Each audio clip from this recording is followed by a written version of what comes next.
And Kojo Asiamah Addo is lead advocate, Social Watch Africa, and also a governance analyst. Kojo, thank you for your time. Realize that it still goes back to the church as to the rules and responsibilities of the church being an embodiment of the society that we find ourselves in. Because when you talk about the socialization of any individual, it begins from the home, then to the church, to the school. So it means that every value that is imbibed in every individual within a setting, it's also take predominance by these three pillars of society. So if this conference has been held and these are the various thematic areas and then also proposals that have been made, I would say that the fingers also need to be pointed back to the church because it's a key stakeholder in building the moral fiber of every community. We are still finding a way to situate our development plan, what we need, the sort of human capital that we need, the structure and administrative systems we are supposed to put in place, the collaborations and partnerships that we are supposed to build on the African continent and by extension, the global market, and then also the leadership drive that is supposed to be embedded within every fiber of society. Then the spirit of patriotism. So all these conversations that are being galvanized are geared towards a single purpose-driven goal, an agenda that is supposed to accelerate our development plan. You made mention of committees and then also reviews and other things like that.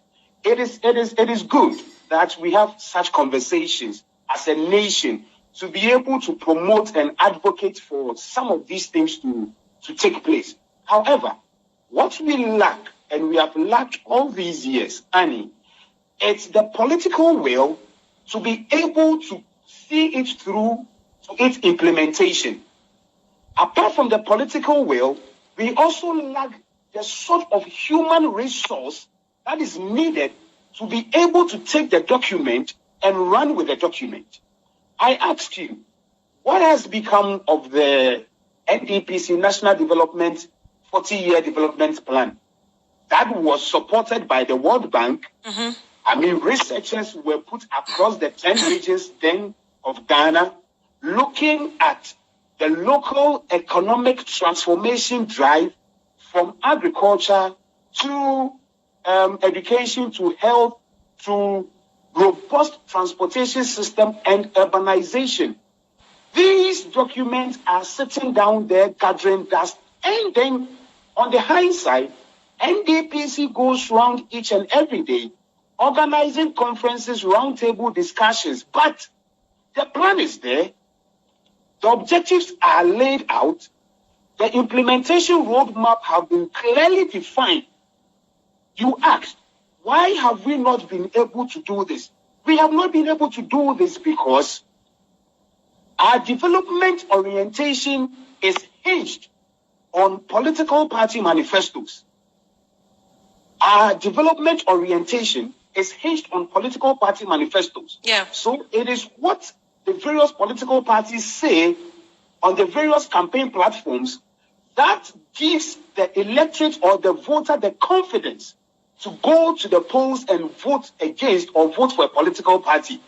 However, if we are supposed to legislate an act of parliament that will compel all political parties to take the NDPC's plan and to give us a clear roadmap. Here, I mean the sort of human capital that you will assemble, the timelines that you are going to use, and the strategies that you are going to use to be able to let us arrive at a development pillar, say education, say health and agriculture. If we are supposed to do this and abolish the political party manifesto system, I believe that such sideline conferences and conversations and roundtable discussions that either to push us in driving at our national plan will all be put together within the national development plan.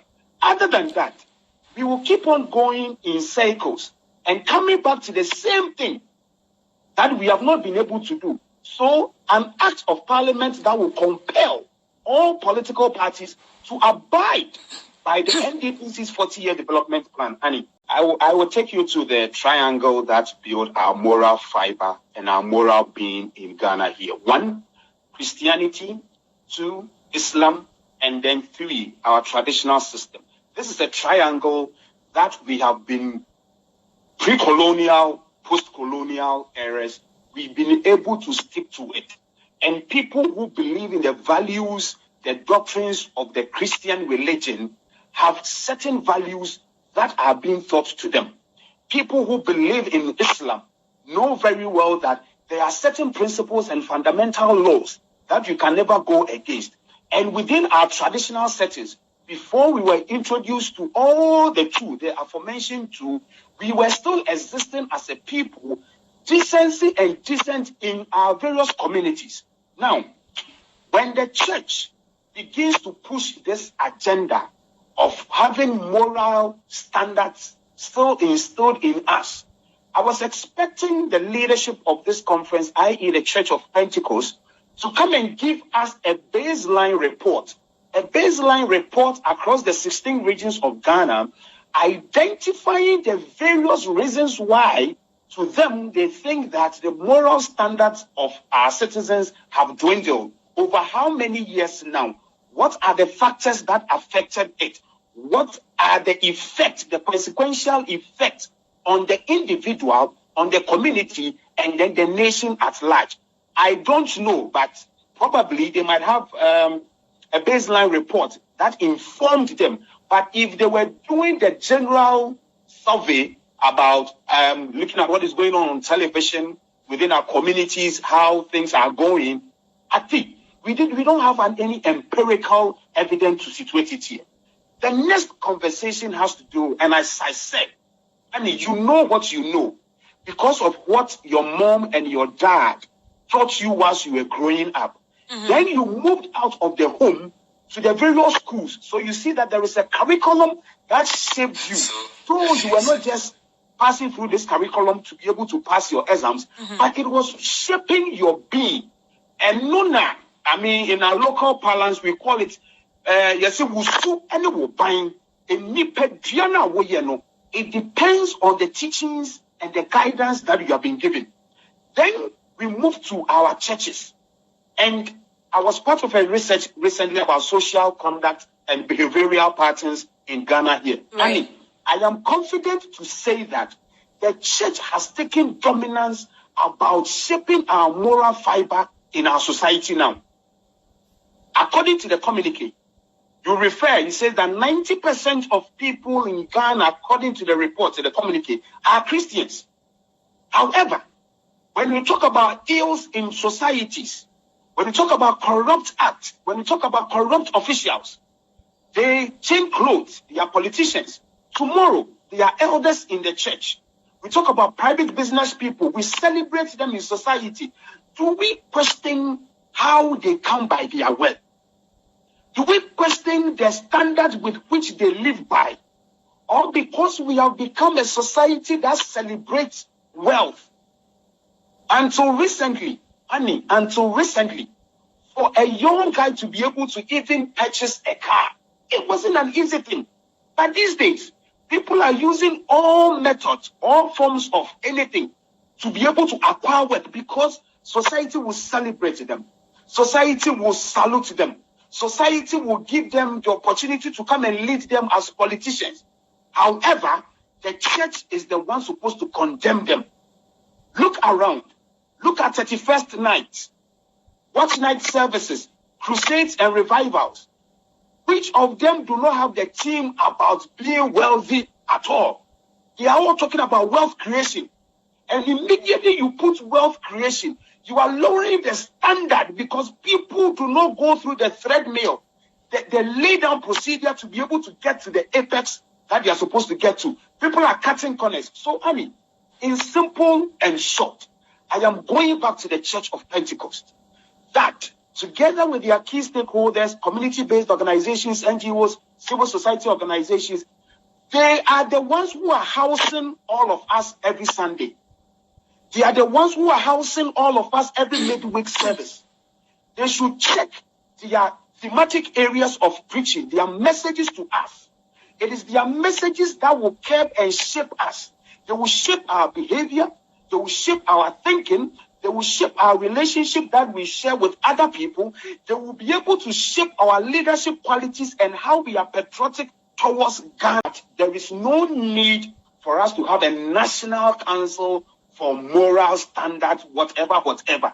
What we need is for the churches, the mosques, and the schools to have well-structured programs, teachings, biblical teachings, to be able to change us. Now, it is supposed to be a bottom-up approach, behavioral change, bottom-up approach.